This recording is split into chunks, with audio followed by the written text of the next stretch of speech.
오늘은 나는 물된 동산이다 하는 제목의 말씀을 같이 나누겠습니다. 사람은 누구나 형통하기를 원합니다. 형통은 승리한다는 뜻입니다. 죄도 이기고 가난도 이겨내고 절망도 이기고 슬픔도 이기고 사망 권세도 다 이기고 싶습니다. 그 후에 우리에게 기쁨이 예비되어 있기 때문입니다. 이런 점에서 이사야 58장은 참된 신앙인에 대한 축복의 말씀으로 가득한 너무나 소중하고 사랑스러운 성경의 장입니다. 그 중에서도 오늘 11절이 핵심 중의 핵심입니다. 우리 11절에 있는 말씀을 너를 나로 바꾸어서 다 같이 한번 크게 읽어보겠습니다. 시작. 여호와께서 나를 항상 인도하여 메마른 곳에서도 나의 영혼을 만족해 하며 나의 뼈를 견고하게 하리니 나는 물된 동산 같겠고 물이 끊어지지 아니하는 샘 같을 것이라. 아멘. 이 은혜로운 말씀이 오늘 예배하시는 우리 본당의 성도님, 만나홀의 성도님, 잠옷의 성도님, 집에서 온라인으로 예배하시는 모든 성도님들에게 응하는 축복의 말씀이 되기를 주의 이름으로 간절히 축원합니다. 그런데 사람이 말입니다. 뭔가 대가를 얻으려면은 그 대가를 지불해야 합니다. 대가를 지불하지 않고 얻는 것은 거의 없습니다. 건강의 기쁨 얼마나 중요합니까? 그런데 이 건강의 기쁨을 누리기 위해서는요, 약보다 땀 흘려 힘들여 운동하는 사람이 건강의 기쁨을 누리는 겁니다. 의학 박사인 홍해걸 박사님 계십니다. 그분이 그런 얘기했습니다. 하루에 8,000보를 걸으면 중풍병을 앓지 않는다고 했습니다. 하루에 8,000보. 그 말은 사람들이 하루에 8,000보를 걷기 힘들다는 말입니다. 중풍이요, 정말로 무서운 병입니다, 여러분. 밖에 나와서 걷는 분들은 그건 중풍도 아니에요. 그분은 그냥 건강하신 거예요. 조금 불편할 뿐이지 밖에 나와 걸으시는 분들은 정말 행복한 사람들입니다. 정말로 중풍병자는요, 누워가지고서 꼼짝 못해요. 볼 수 있어. 들을 수 있어. 의사표현도 해. 그러나 내 몸을 내가 못 움직여요. 그냥 돌아가실 때까지 누워 있어야 돼요. 그러면 혼자만 누워있으면 괜찮은데 24시간 누군가 옆에서 지켜주어야 돼요. 2시간마다 한 번씩 등허리를 들쳐내고 문질러주고 마사지 해줘야 돼요. 안 그러면 욕창이 나서 썩어버리기 때문에 이게요, 사람을 미치게 하는 겁니다. 가장 고통스러운 거예요. 자기만 아프면 차라리 괜찮아. 식구들을 다 힘들게 하고 아프게 하거든요. 그러니까 홍해걸 박사님이 가는 곳마다 그렇게 얘기해요. 여러분, 하루에 8,000보만 걸으면 그 무서운 중풍에 걸리지 않습니다. 8,000보를 걷는 대가를 지불하는 사람이 건강의 기쁨을 누린다는 거예요. 8,000보를 걸으려면 1시간 반 정도는 걸어야 됩니다. 그 정도 대가를 지불하고 평생 동안 건강히 산다면 얼마나 좋겠습니까? 새벽에 교회까지 나오는데 왔다 갔다 하면 벌써 한 3, 4,000보 되거든요. 그러니까 새벽부터 걸어서 예배 나오시고 또 웬만한 거리 걸어 다니시고 그렇게 하심으로써 여러분 그 대가를 지불하심으로써 건강의 기쁨을 다 누리는 우리 성복가족 되시기를 간절히 소망합니다. 그리고 예수 믿는 사람은요, 기도 응답의 기쁨보다 더 큰 게 없어요. 저는 목사지만 정말 제가 하는 기도가 여러분들 위해서, 여러분의 가정과 교회를 위해서, 나라 위해서 하는 기도가 다 응답되는 기쁨을 저는 평생 동안 누리기를 정말로 간절히 소망합니다. 그런데 여러분, 기도 응답의 기쁨을 누가 누리냐? 대가를 지불해야 된다니까요. 제가 주중에 영상 칼럼에 한번 말씀을 드렸습니다. 잠언 28장 9절에 그런 말씀이 있습니다. 하나님께서는 하나님의 말씀을 듣는 사람의 말을 들어주신다고 했습니다. 내가 하나님의 말씀을 들을 때, 그 말씀을 듣고 가슴에 새길 때 하나님께서도 야, 네가 내 말을 듣는구나. 오케이, 나도 네 말을 들어줄 것이야. 할렐루야. 하나님 말씀을 잘 듣는 사람이 하나님께 드리는 기도의 말도 하나님이 들어주셔서 응답의 기쁨을 누리게 될 줄로 믿습니다. 이렇게요, 좋은 것들은 다 대가를 지불해야 되는 겁니다. 이스라엘 백성들이 광야에서 만나와 메추라기를 먹었어요. 처음에 만나가 떨어졌을 때 우와, 이것이 웬 떡이야? 너무 좋았잖아요. 그런데 얼마 안 있어서 금방 하나님께 원망하고 불평했습니다. 왜요? 대가를 지불하지 않았거든. 그냥 하나님이 주시는 걸 주워 먹었거든. 자기가 땀 흘려 만들고 농사 지은 게 아니거든요. 대가를 지불하지 않으니까요, 금방 짜증내고 원망하더란 말입니다. 그런데 가나안 땅에 들어가서 세겜 땅에서 처음으로 농사를 지었잖아요. 그래서 자기 힘으로 땀 흘려서 어렵게 씨를 뿌리고 김을 메고 그리고 농사를 지어서 추수를 했습니다. 하나님께 감사의 예배를 그제서야 드리는 거예요. 대가가 있어야지. 내가 대가를 지불해야지만 정말 좋은 걸 알고 기쁜 걸 알고 감사를 안다는 말입니다. 자, 그렇다면은 이 우리가 함께 읽었던 11절의 이 풍성한 축복을 누리기 위한 대가가 무엇일까? 그 앞에 9절로부터 10절까지 말씀을 쭉 보잖아요. 그러면은 멍에를 버리고 손가락질하는 것을 버리고 허망한 말을 제거하고 둘인 자에게 심정을 동하고 괴로워하는 자의 심정을 만족하게 하는 것, 이와 같은 대가를 지불하는 사람이 11절에 그 물된 동산이 되는 복을 누린다 하나님 말씀하십니다. 그런데 가만히 살펴보니까 다름이 아닌 그것들은 이웃 사랑이란 말이에요. 하나님이 왜 사랑하는 마음에 물된 동산의 복을 허락하시는가? 하나님께서는 하나님을 사랑한다는 확실한 증거로 이웃 사랑을 말씀하셨기 때문입니다. 하나님은요, 미워하고 싸움박질하고 다투고 질투하는 사람에게 평안을 허락하지는 않으십니다. 이것이 우리가 좀 무겁게 받아야 할 말씀입니다. 마음의 평화가 최고입니다. 마음의 평화. 사랑하는 여러분, 저는 여러분들이 저와 함께 날마다 마음의 평화를 누리며 잠자리에 들고 마음의 평화를 누리며 아침에 깨어나는 이 기쁨을 누리게 되기를 간절히 소망합니다. 대가를 지불해야 돼요. 근데 그 평화를 누리기 위해서는 대가를 지불해야 됩니다. 제가 장점이 별로 없는 목사인데 굳이 장점을 하나 말씀드리자면은 제가 사과를 잘합니다. 갈등이 생기거나 싸움이 생기거나 문제가 생기잖아요. 그러면요, 저는요 그냥 바로 사과해 버립니다. 미안해요. 그건 내 잘못이네요. 그건 내가 실수했네요. 그건 내가 생각을 잘못했습니다. 이렇게 말해 버리잖아요. 이게 사과거든요. 그러면요 100% 제 마음의 평화를 빼앗기지 않더란 말입니다. 저하고 오랜 시간 동안 싸우는 사람이 있다면 그 사람은 정말로 대단한 사람입니다. 저는요 소심하고 겁이 많아요. 그래서 어떤 사람과 문제가 생기면은 저는 그대로 잠을 못 잡니다. 밤에 찾아가요. 저는 정말로 찾아가요. 초인종 눌러요. 아니면 전화해요. 몇 시간이든 통화합니다. 그래서 제가 사과를 하고 오케이, 우리 잘 지냅시다, 이 말을 얻어야지만 저는 잠자리에 들어가는 사람이에요. 할렐루야. 근데 그게요 제 영에, 제 마음에, 제 육신에 큰 복이 되더란 말입니다. 덕분에 저는 늘 평화를 누립니다. 마음의 평안의 기쁨, 이건 정말로 중요한 건데 이것을 누리기 위한 대가는 제가 먼저 사과하는 겁니다. 그래서 제가 부르는 찬송이 있습니다.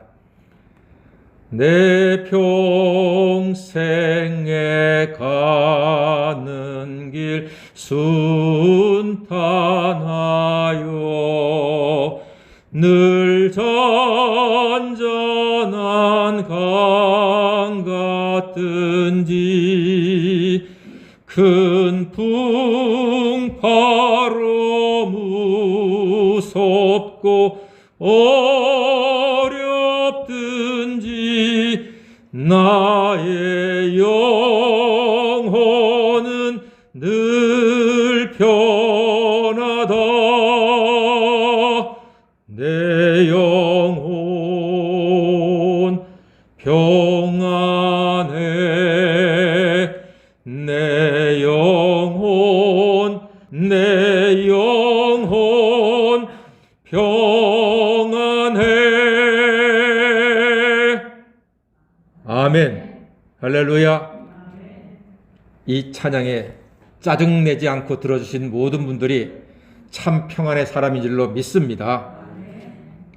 싸워서 이기는 것보다 사과하고 함께 누리는 평안이 1000배 낫습니다. 그것이 예수님의 사람들입니다. 우리 허장노님 기도할 때 빛과 소금이라고 했지요. 우리가 빛과 소금은요, 져주는 겁니다. 소금이 이기는 거 봤습니까? 소금은 녹는 거예요. 녹는 게 뭐예요? 지는 거예요. 져주는 거예요. 그래서 맛을 낸다니까요. 썩지 않게 한다니까요. 할렐루야. 그게 예수 믿는 사람입니다. 지고 화평을 누리는 지혜자가 되시기를 간절히 소망합니다. 지는 게 이기는 겁니다. 그 사람, 질 수 있는 대가를 지불하는 사람이 마음의 평안을 누리는 큰 은혜를 잊게 되는 것입니다. 복음성가 중에 이런 게 있죠. 주는 평화. 이걸 바꾸면요, 지면 평화. 목사님 유치하다. 원래 목회는 유치한 거예요. 무슨 목회가 유치하냐? 예수님 그러셨거든요. 어떤 사람이 천국 갑니까? 어린아이와 같은 자가 천국 가게 될 줄로 믿습니다. 다 같이 한번 해봅시다. 지면 평화. 시작. 지면 평화. 예, 저의 수준으로 낮아지신 여러분들 축복합니다. 지면 평화입니다. 이기면 평화가 아닙니다. 소금은 지는 거예요. 내가 녹는 거예요. 내 형체가 없어지는 거예요. 내가 낮아지는 거예요. 그런 대가를 지불하는 사람이 물된 동산의 기쁨을 영원토록 누리게 될 줄로 믿습니다. 물된 동산 같은 사람은요, 사람을 사랑하면서 귀하게 여깁니다. 이게 참 중요한 말이거든요. 베드로전서 3장 7절에 이렇게 말씀합니다. 남편들아 아내를 귀히 여기라. 기도가 막히지 않을 것이다. 이렇게 말씀합니다. 귀하게 여기는 남편이 기도가 막히지 않는데요. 여러분, 우리에게 주신 배우자 그리고 지인들이 있지 않습니까? 그분들 모두 다 여러분이 아는 사람들마다 귀하게 여기심으로 여러분의 기도가 막히지 않고 하늘문이 열려지는 역사가 허락되기를 간절히 소망합니다. 오늘 58장 9절에 그렇게 말씀하잖아요. 네가 부를 때에는 나 여호와가 응답하겠고 네가 부르짖을 때에는 내가 여기 있다 하리라 말씀하셨습니다. 우리 가까이 곁에 있는 사람을 귀하게 여기셔야 합니다. 아내를 귀하게 여기면 기도가 막히지 않는데 많은 사람들을 귀하게 여기면 얼마나 많은 기도의 응답을 받고 그 기쁨을 누리게 되겠습니까? 사랑하는 여러분, 우리의 마음은 물된 동산입니다. 그리스도 예수의 사람들은 그의 영혼과 그의 마음이 물된 동산과 같은 하나님의 자녀의 삶을 살게 될 줄로 믿습니다. 비록 지금 코로나 때문에 마스크하고 여기저기 막혀있고 답답한 가운데 있습니다만 예수의 사람들은 그의 마음에 생수의 강이 흘러넘침으로 물된 동산의 삶을 영원토록 누릴 수가 있습니다. 이게 동산이라면요, 관리가 필요합니다. 관리. 남자들의 로망은 정원이 있는 집을 갖는 것이 남자들의 로망입니다. 잔디를 가꾸고 꽃나무 심고 사시사철 피어나는 아름다운 꽃들을 보면서, 그리고 여름에는 눈을 치우고, 여름에 뭘 치우죠? 잔디를 깎고 겨울에는 눈을 치우고, 이게 남자들의 로망이거든요. 그런데 한 달만 그 정원을 방치해 보세요.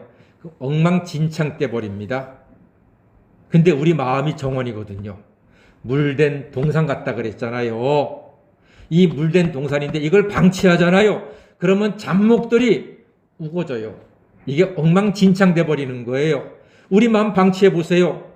죄의 잡목, 미움의 잡목, 의심의 잡목, 또 절망의 잡목, 또 불순종의 잡목, 질투의 잡목, 이런 것들이 나를 가득 채워서 엉망진창, 내가 예수 믿는 사람인지 내가 예배하는 사람인지 헛갈리게 만들어버린다니까요. 한치 앞을 못 보게 만드는 게 가만 놔둬버리면 우리 그렇게 되는 거예요. 그래서 예수께서 우리에게 오셨습니다. 하나님께서는 물된 동산 같은 우리의 영혼에 이 동산을 잘 가꾸시라고 인류 최고의 정원사이신 예수님을 우리에게 보내주셔서 예수님께서 우리의 정원을 관리해 주십니다. 당신의 십자가에 흘리신 보혈로 죄의 잡초들을 다 제거해 주셨습니다. 주의 은혜로 우리 마음속에 참된 평안을 찾고 누릴 수 있도록 주님께서 허락해 주셨습니다. 우리 마음속에 주님의 사랑과 말씀과 성령의 충만함으로 늘 감사가 넘치게 하시고 의심하지 않게 하시고 믿음으로 승리할 수 있는 아름다운 우리의 심령이 될 수 있도록 주께서 인도해 주고 계십니다. 이 물된 동산은요, 기쁨의 동산이라고 하는 에덴 동산을 생각나게 합니다. 에덴 동산이 그 이름의 뜻이 기쁨의 동산입니다. 왜 에덴 동산을 기쁨의 동산이라고 할까? 우리 마음이 물된 동산이라면 우리 마음도 기쁨의 동산, 에덴 동산으로 변화가 될 줄로 믿습니다.